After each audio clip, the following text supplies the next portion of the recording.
And that jarring cacophony tells you you're back with the Power of Three podcast. I'm Kenny Smith, and we're continuing on our quest with this year's Doctor Who multimedia event, Circuit Breaker, which features Joe Martin as the Fugitive Doctor.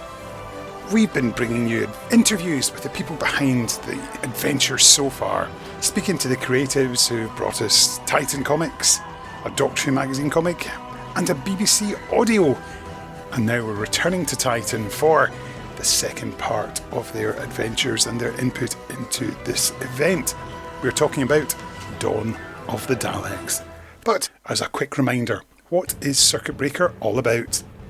Mysterious objects have been pulled through time, accompanied by a dangerous energy signature. And Osgood has locked down UNIT's Black Archive.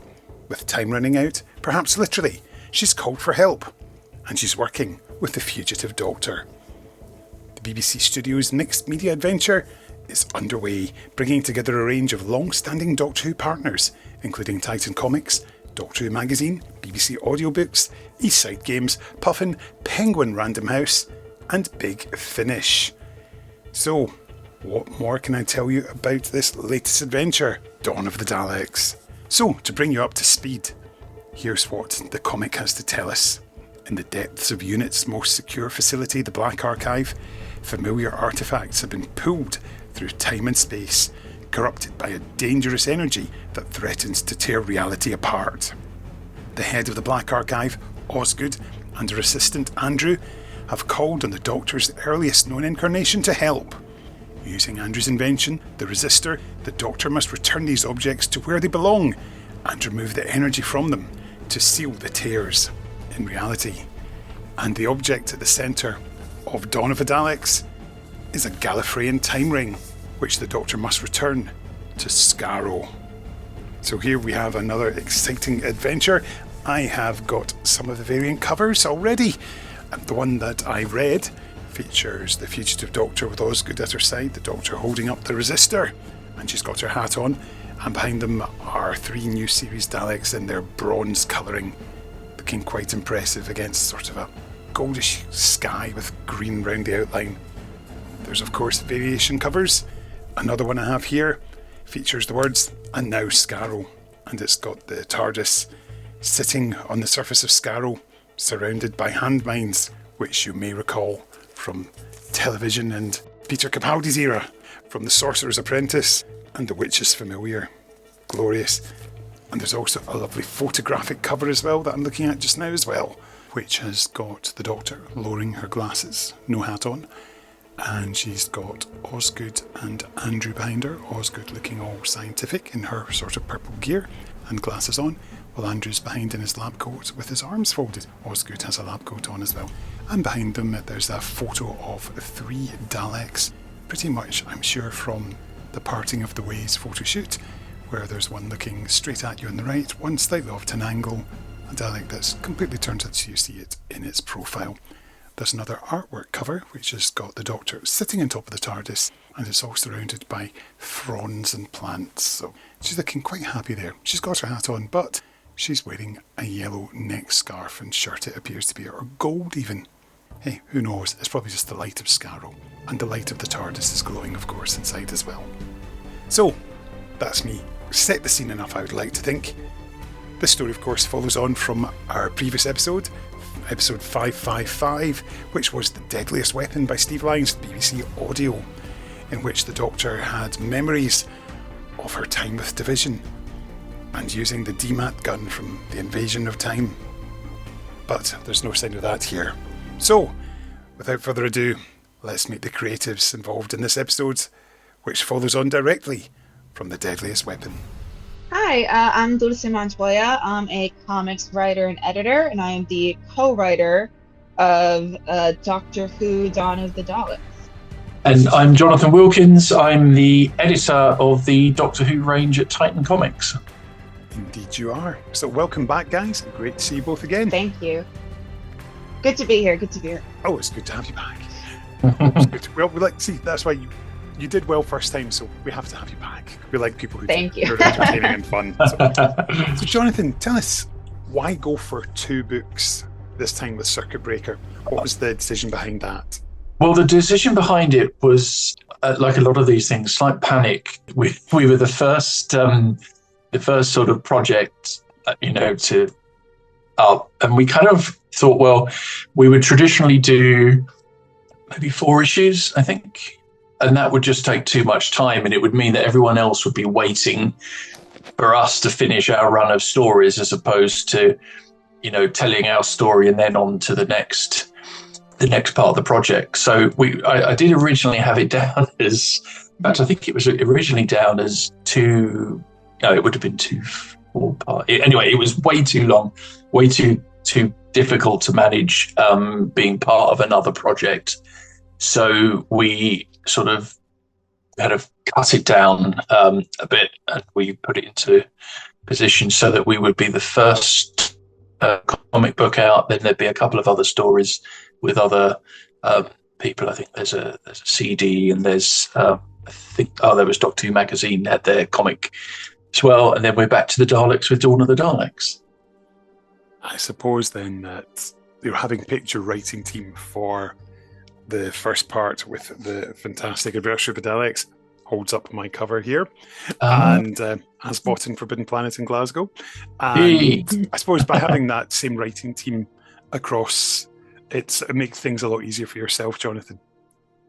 Oh yeah, we wouldn't have got anyone else to do it. It was. I mean, obviously, if Dan and Dulce had said no, we'd have had to find someone else. But we having done the first story, we wanted to continue that tone and theme, and obviously, we have our crack writing team here to carry on the story. So, which is a fantastic story. It's like one of my favourites I've ever done, if not my favourite story. It's really good. Really good. I mean, I really enjoyed doing this, especially this second issue. I do feel really proud of it, and I do feel like it's quite poignant and emotional, and there are several moments that I am really pleased with in it. Yeah, I mean, again, it was nice, obviously, just to hear what Jonathan just said. We had to have. So there's a vote of confidence for you, Dulce. There's always nice to hear these words, to get yourself and Dan back on this. So what was your starting point for this one? I think it's fair to say that there's a lovely twist in it, because the setting is not what you'd expect it to be when you get the TARDIS arriving in these wonderful green fields and a lush vegetation that looks like a cornfield and a beautiful old house. Yeah, I mean, one of my very favorite Doctor Who plot lines is the genesis of the Daleks. And, we kind of took that as a starting point, Dan and I, for what we wanted the story, and, what we sort of, especially in terms of the objects, maybe what we wanted to play with. And I honestly also was pretty inspired by the Fallout series on Amazon Prime, because they've got this whole bunker thing going on as well. And, it's all nice cornfields, and they figured out sort of how to live after the nuclear apocalypse. So it was a bit of just smashing those 2 ideas together, just the genesis of the Daleks, and sort of what would we do in a nuclear fallout situation, which is a bit similar to what's happened to Skaro. So we just kind of went from there to create the story. I mean, it's fascinating, because it starts off sort of, here we go, we've got a picnic, but then, as you say, the more you read on, it almost feels that like the story's closing in. You can feel that oppressive atmosphere, and I really got that just sort of when we discovered that they are in underground, and it really does feel like the walls are closing in as the Daleks get closer. And I think that's a real testament to the creative team behind this, with the plot and the art from Sammy as well. Absolutely. Yeah, and I think it's interesting because one of the side plots of it, I guess, is the idea of the Daleks preparing to conquer the universe, getting ready to go out. And this is sort of that first step. And, having the people of Skara, they're just ordinary people, they just want to survive. They have their picnics, like, we all go out and have picnics. And, that really sort of makes the threat even more terrifying. I remember when the script came in, thinking, hang on, this isn't quite what we thought it was going to be. And it's great to start and wrong foot the reader, myself included, on that first read, as to, what the story is going to be. You say Skara, you think, the TARDIS is going to land and it's going to be in the mud and the trenches, warfare and so forth. And so the idea that it's not that at the start, I think is a great hook at the start of the story and sort of really intriguing. Yeah, the Doctors she's starting to soften as we go through the whole circuit breaker arc, and in particular in this story we get to her. So how did you find writing for her second time around? Well, I mean, at this point she's had the experience of seeing more death around her, and seeing more of the human struggle. And I think we really wanted to carry that forward in this issue, where we would have her trying to kind of question, well, why do humans fight? What is kind of the point in fighting for your world? Why fight for each other, really? And so I think that one of my favorite things about this one is that she's kind of clearly learning, like, maybe it would be nice to have a companion. Maybe it would be nice to be around other people. So we really wanted to carry that forward. That was a big part of the brief, I believe, was kind of like, all right, this is supposed to be the Doctor growing, and the Doctor, becoming the Doctor. So it was great to be able to put her on Skaro in this scenario where this is future Skaro. These are, people who are trying to make the best out of a terrible situation, which I think can, those scenarios can show the worst in people and the best in people. So it's fun to be able to place the Doctor in a situation like that. What would she do? How would she help? Because I think what carries all of the Doctors forward is this desire to help. Yeah, because there's definitely I think the more time she spends with people, the more she sort of is softening and thinking, actually, people can be actually having company can be fun.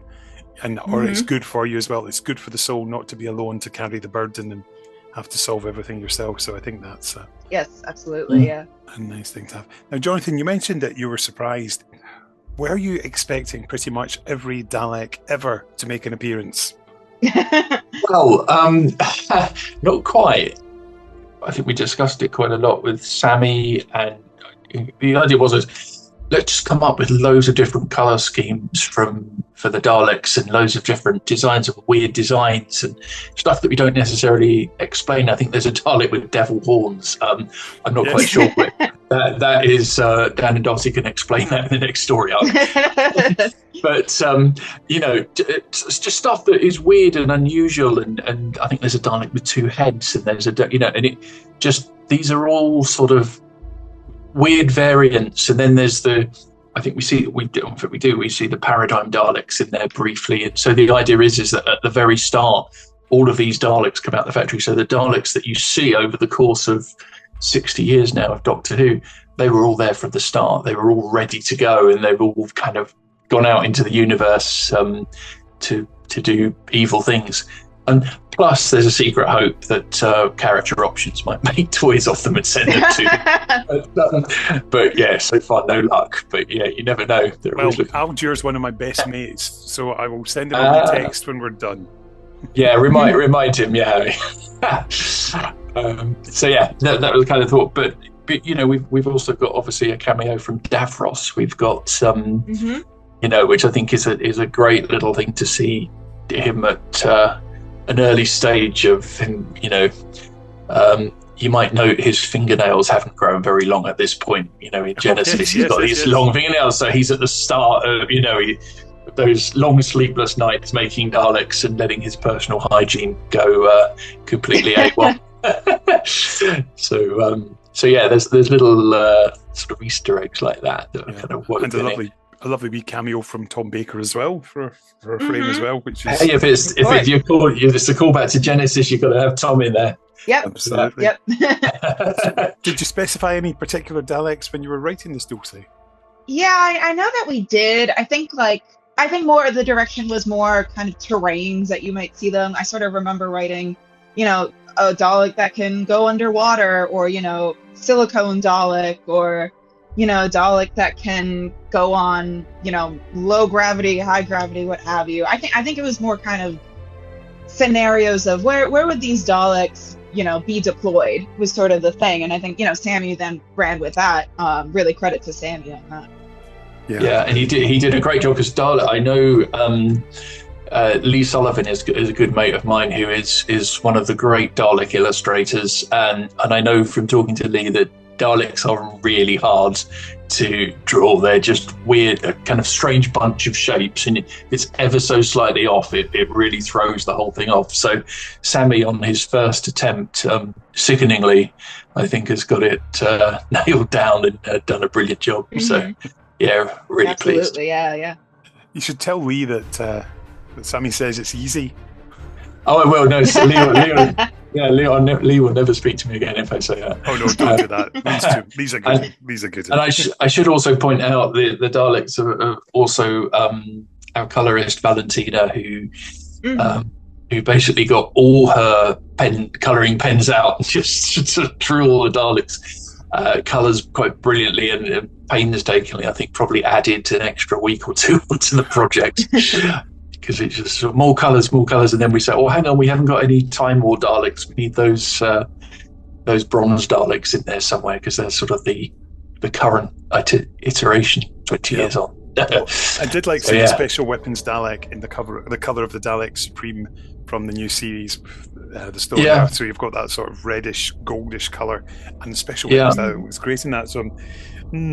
If they weren't so rare, I would probably get a felt tip pen and colour one of mine in just to make it look like that. But hey, have a word with Al. See if he can send you a broken one or something. Yeah, see what they've got in the cupboard. Of course, we also get a lovely tie-in with we've got Genesis with Daleks, and we throw forward to the Sorcerer's Apprentice with those wonderful hand mines as I mine them for the benefit of you guys.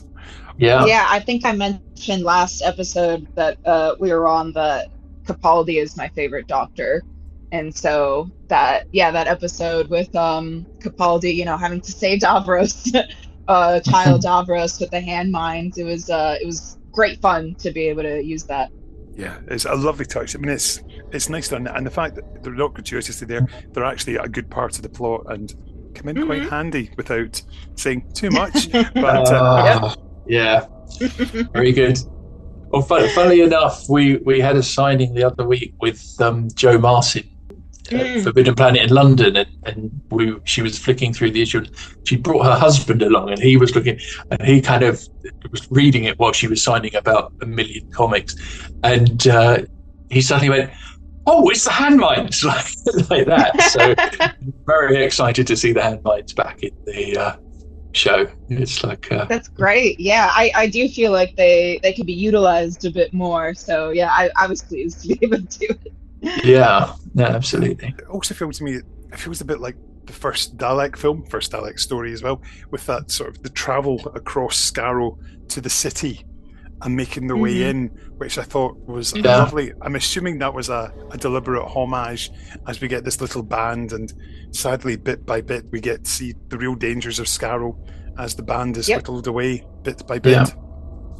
Yeah, absolutely, it was. Yeah, that was the black and white first introduction of the Daleks, right? Where they're kind of like going through all these terrible landscapes. Yeah, I mean, for sure, it was. They gotta get through Scarrow. You gotta see Scarrow, at its worst as well. It was nice to do the little bunker scene, but to be able to see the ashen landscape as well I definitely did have in mind those episodes where they're kind of traversing in black and white, and everything's really rather ashy and gray and just looks sad to be in. Yes, that's very much it, and I think that the colorization there, it's the costumes thankfully had some light, but you very much get that the darkness and the greys and sandy colors and just the aftermath of the nuclear holocaust.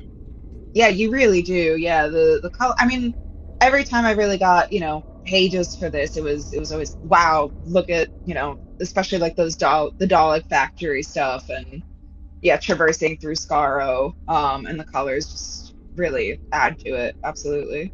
It's funny actually because when you think the first two Dalek stories, they're kind of, there's a lot of trekking. They have to travel to the Dalek city in the first one. In the Dalek invasion of Earth, they've got to go all the way to Bedford, and all that stuff. And so it somehow creates a sort of epic sense to it all.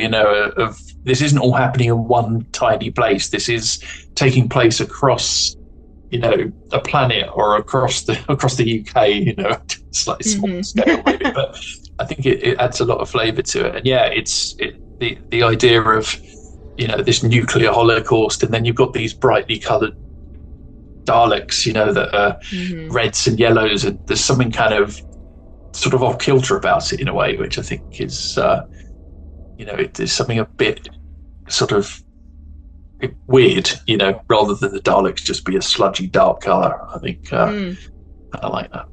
Yeah, definitely breaking with breaking with the 80s grey and black drone style. So it's I mean, I'm just looking at here, we've got this one section with the Doctor and Fliss have made their way into the city, but we just get, I mean, that just must be the real treat for you to write as I hold it up here. Daleks ahoy, and all the frames are exterminate, exterminate, exterminate, exterminate. That's the stuff our dreams are made of, isn't it? Yes, hopefully. Or nightmares, if you're of a particularly nervous disposition, of course. But I think that's because I think that there's a lovely friendship being built up with Fliss, with the Doctor, and I'd imagine that you knew from the word go what was going to happen to Fliss. I mean, I certainly, I feel, I really love the relationship between them, but it was sort of that thing of like, well, we're going to give the Doctor her first pseudo-companion, I guess, but she can't make it through with the Doctor, she can't join on her adventures. That's not how it can end. So, without giving anything away, it's, she won't be able to continue on with the Doctor, unfortunately. But I think in the way that she does continue on is she's really taught the Doctor an extremely important lesson in companionship, in believing in others, believing in the good of the others, and it would be I'm remiss to say we won't be seeing Fliss again anytime soon, but she was a lovely character to write, and I also just say, feel bad for her husband, Toby. he didn't make it very far either, unfortunately. But that was one of my favorite moments too, was her kind of having to say goodbye to Toby, and a lot of emotional moments in this issue, which I'm really happy and proud of. Yeah, very much tapping into the way that the TV series has gone, whereas perhaps the classic series didn't quite always go there. Yeah. It's a bit of a bumper volume as well. That's a good double issue, because I didn't say that when I got Adversary first time. I was like, wow, that's a good volume, and it's quite not well. I think it's quite nice actually. It does feel like value for money. You get it, and because comics a lot of the time I buy Spider-Man or whatever, no, I'll have read it by the time I've got home on the train or whatever, but this is good substantial read. You can go back and spot the little Easter eggs and the sort of nuances in the story, which I think are really sort of it's got a reread factor. There is such a thing as rereading. Oh, definitely. I've read it twice already.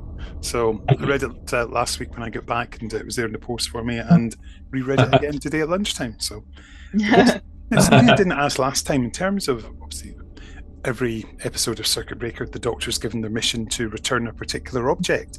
Were you given these objects? This is the things that were picked out, or were you able to suggest things and have a bit of to and flow at that initial meeting? I believe we were able to suggest things. It was very much in the brief. It's famous objects throughout Doctor Who history, but I do remember being able to suggest the time ring and being quite pleased with that, because again, the Genesis of the Daleks is one of my favorite plot lines of Doctor Who, and so I was really happy that the BBC was like, yeah, sure, go for it, use the time ring. Yeah, it's a good suggestion actually, because it's kind of, it's an iconic thing that I think we only see once in the show. It's not a thing that they bring back. So, but it's got such a beautiful design to it, style. I think we had a slight thing where, because obviously you say the time ring, it sounds like it's a ring you put on your finger, and so we had. I think I had to sort of send Sammy a lot of reference just to make sure that it was a bracelet, chunky bracelet, nice things. Yeah. Yeah, because I remember being confused reading the Genesis of the Daleks novelisation back in the day, long before I'd seen the TV version or even heard the BBC record, and being slightly confused. Now, something that I particularly noticed was with Adversary of the Daleks, we can talk about it now because obviously it's a few weeks on. We have one glorious red Dalek, whereas with Dawn of the Daleks, it's very much, almost like the opposite. We were just like every Dalek ever versus one. And I think that's a lovely contrast between the two. Yeah, I mean, again, it was that kind of thing of, well, the Doctor in the first issue, we want her to encounter just the one Dalek and to, walk away from that encounter thinking, you know what, maybe that was just one Dalek. Maybe, it's, I've heard that they're really terrible, but I don't know. It's funny, she doesn't have much faith in humans, but she had this weird faith in, well, maybe this was just a one-off. And then, she goes to Skaro and meets every single Dalek ever. And so now she's been kind of taught, well, you know what, maybe this is just how they are. Which, she then learns that that's not the case for humans, that there are lots of different humans out there. And I feel a bit remiss now saying, like, well, all the Daleks are like that. But I think the show itself, too, I think Doctor Who as a franchise has kind of struggled with that. Maybe not struggled, but kind of, philosophized on that on several occasions of, oh, well, are they all like that? Is there a good one? Can they be changed in any way?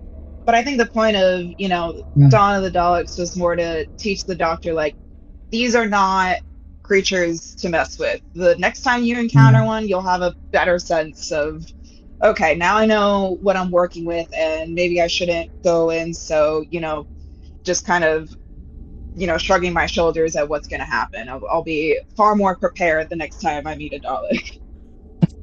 I think also there's the sort of aliens factor. You have the one Dalek. Wow, this thing's really threatening and scary. And where do you go from there? Well, you have loads of them, and they're all really scary, all really dangerous. And this time, the Doctor sort of knows what she's up against, and it's one was enough, but wow, there's loads of them. It's scary. Thousands of them. Thousands of them, yeah. I could just peel back the tape, except unfortunately they have all been drawn here. So, yes, Yes. The book titles, were there any working titles along the way? Because they're really, really sharp titles, and I'd imagine that anything of the Daleks is obviously going to help sell things, but getting that right prefix there is going to make such a difference, because I think Adversary of the Daleks really gets you going. You think Dawn of the Daleks, like, oh, what's that going to be about? Is that going to be before Genesis? And it just gets the imagination going. A really good title can help sell, can't it? Oh, definitely, yes. I mean, it's difficult because they've been taken, a lot of the really good titles, Big Finish of cover. I remember jotting down Enemy of the Daleks, because obviously it's the Dalek, you are the enemy of the Daleks. And no, Big Finish had done that. You kind of want, so you kind of want to avoid those things. I thought, well, Adversary of the Daleks, because it starts with A and then D, so they're pretty high up on the alphabet, so it's going to come out top on this Dalek stories. And then, so we obviously having something, with Daleks in the title is always going to sort of catch the attention, especially in this day and age in the world of comics. You really want to sell on the cover. You can't really have any sort of Earthshock style ambiguity over who the enemy is coming up. And then Dawn of the Daleks, which I kind of feel a bit strange about. I do like the title. I think it's worked okay. I do worry a little bit that it sounds like there's a Dalek called Dawn, and she's And it's all about Dawn's adventures as one of the Daleks. But then there was to be honest, there was a novel a few years ago called Sting of the Zygons, and I always thought that sounded surely Sting of the Police. So but I think Dawn of the Daleks. Ultimately it fits because you're at the start. Really, we've had Genesis of the Daleks. This is kind of the next step along in their journey. It's the dawn of the Daleks as a force for evil across the universe. They're getting ready to conquer the universe. So, more importantly, the title hadn't been taken. So that's where that came in. Always a good one. So you mentioned the signing a wee bit earlier, Jonathan. Can you maybe tell us a wee bit more about it, how that came about, and how Joe has taken to the whole circuit breaker thing? So it came about because Titan. We had the comic. We thought, well, the natural thing would be to have a signing at Forbidden Planet, and Jo is such a busy actress. She was filming. She's filming, things constantly. She's very busy, and we managed to sort of get her to agree on her day off to come down to Forbidden Planet, which was above and beyond the call of duty, really. And she came down, she signed some comics, she met the fans. She is 100% behind Circuit Breaker. She's delighted with the comic. It's always slightly nervous when you have an actor and you've got their likeness in your comic. You think, well, have you seen this comic? Are you happy with the final result? Is there a bit of art that you're not too pleased? But she was really happy. More importantly, her husband's really happy with it. He was very pleased. I mean, he was telling me he still can't quite get over his wife being the star of a comic book. That's sort of TV. TV is one thing, because obviously she's a professional actress and he's used to seeing her in other roles, but actually to pick up a comic book and she's there fighting the Daleks is an altogether different thing.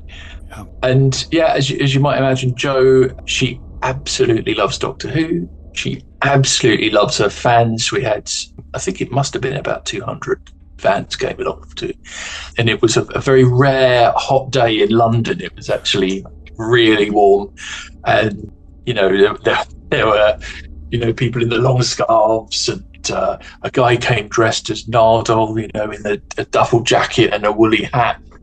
Like incredible sort of sense of duty to Doctor Who to do that on the day it was, because everyone else was in shorts and t-shirts and things.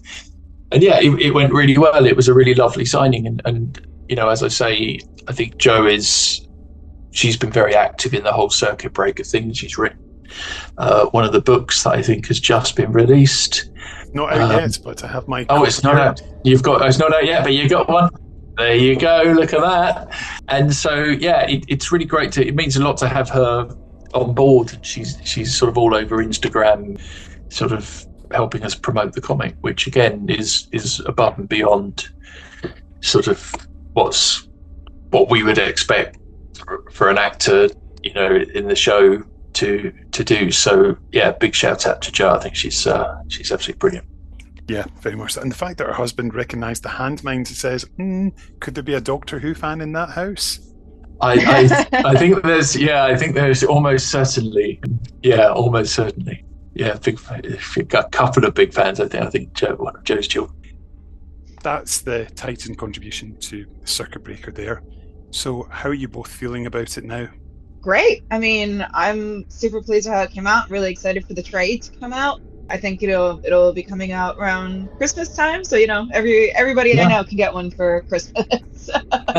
Maybe not quite, but I mean, it's been really lovely to see, everybody in my personal life be really excited for this as well, and it just, it really it does warm my heart to see how people are enjoying this, and it's another way for them to connect with Doctor Who, and I'm really pleased that I was able to contribute in that way, and for it to be hitting with people. It's really, really great to see. Very, very sweet. Yeah, absolutely. I mean, I'd echo all of that. I think it's there's only a slight disappointment that I feel like the Circuit Breaker thing is going on without us. We've done our contribution, and it's often we're done, and we're like, oh, I've got to go on to other things, which is lovely. It's nice to go on to other things, of course, but it's like, the Doctor Who sort of story is rolling on, and we have to wait a little bit before we come back, I guess. But yeah, no, I'm thrilled. I think they're two great stories, two very different stories, really two really exciting stories. I think we've kind of made something that, I'm very proud of. I'm really pleased with how it's turned out. I mean, if I, sorry to pick a favourite child, but Dawn of the Daleks, I think is one of the all-time great stories. I think it's absolutely great, and it's great if you watch it directly after Genesis. It's great how it sort of connects. So and as you say, look out for the trade paperback coming at Christmas. We've got the stories, both stories in there, plus a great interview with Dan and Dulce about the sort of the genesis of the book. So it's an ideal holiday treat. Mm-hmm. Looking forward to it already, and of course it'll contain all the usual extras with the showing all the variant covers and things like that.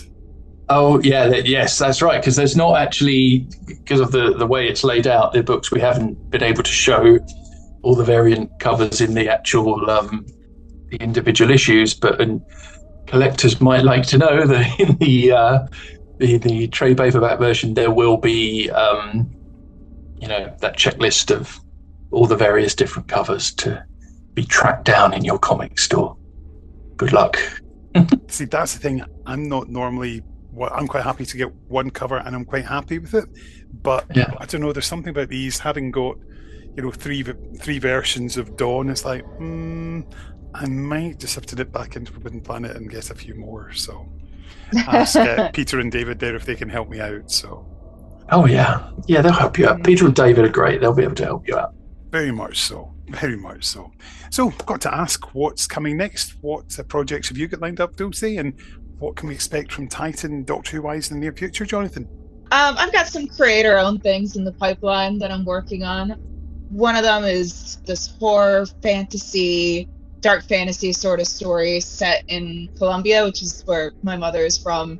That combines a bit of a real early 2000s history with the paramilitary there, and sort of a bit of like haunted house, a bit, Last House on the Left sort of thing that, I'm excited to be in the middle of right now. And what have I got? I've got numerous projects. What can and can't I talk about? We are currently working on Highlander, which is the adaptation of the original script for the original Highlander. As you know, there was only one Highlander film, and there was no more material after that. There can only be one. Absolutely. And so we're working on that with the guy who wrote the original Highlander script, which is very exciting. So he's telling us all about the lore and all about how it all works, which is great to kind of get a masterclass from him on that sort of stuff. And then what else am I doing? Nothing else I can talk about at the moment, but some. That's the tricky thing. That is the tricky thing. But some absolutely wild and crazy projects. Some really cool stuff coming up, which hopefully people will laugh, and hopefully at some stage more Doctor Who, I think, will be doing. Lovely. Well, when there's more Doctor Who, of course, we'll be delighted to get you back on to talk about it and find out what's coming up. Absolutely, Ken. Well, you're my favourite Whovian, so that's fine.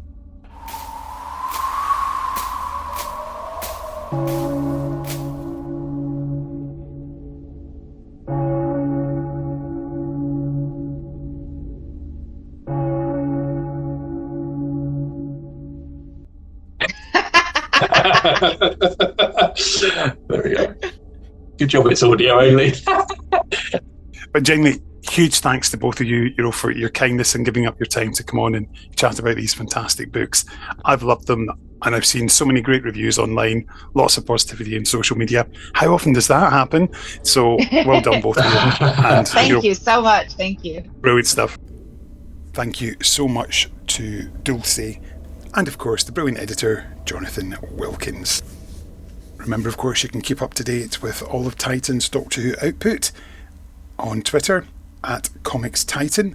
They're on Facebook too, at Comics Titan as well. And visit the website www.titan-comics.com.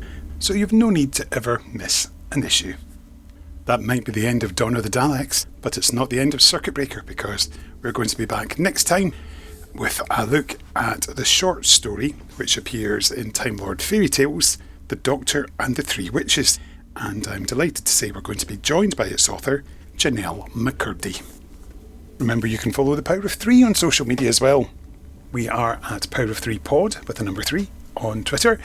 We are at Finished Zine on Blue Sky. And of course, we have a Facebook group as well. So come on in, join the chat and tell us how you're enjoying Circuit Breaker so far. So, we like to finish with a song, as always. And this one seems doubly appropriate, given that the Fugitive Doctor doesn't have all her memories. So, why don't we go with PM Dawn of the Daleks and Set Adrift on Memory Bliss from 1991. Until next time, I've been Kenny Smith. Bye-bye. Set adrift on memory bliss of you.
She was right though, I can't lie.